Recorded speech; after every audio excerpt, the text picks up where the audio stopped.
unahin ko muna lahat ng tao behind the party. Siyempre, sa lahat ng fan groups na pumunta, ulitin lang natin. Kat G, yung una po. Tapos Kim C SoCal, and friends of Kim C USA.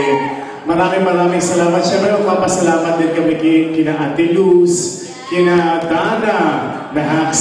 Sino mo ba yung mga behind, this is Tita Faith, Tita Lerma, siyempre, Tita Lala, Bercy Enterprises, and GF Bayona Productions, yes. Thank you, maraming salamat sa inyong lahat. Yes, and our host, maraming salamat. Maraming salamat na nandito kayo para sa amin. Di ba, kayo nagtatanggol sa amin from everything. Sa lahat ng nangyayari. And maraming salamat din dahil hindi niyo ko kinakalimutan. Thank you. Maski nawawala ako sa eksena.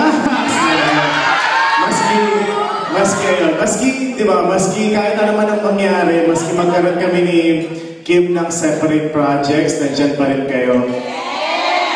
And some of you guys, hindi kayo nandito just one time, second time, tapos hindi na namin kayo nakikita. You guys have been here for 2 years, 3 years na, nakikita namin kayo. You guys, instead of being a supporter, you guys become family, di ba? Sa tagal-tagal na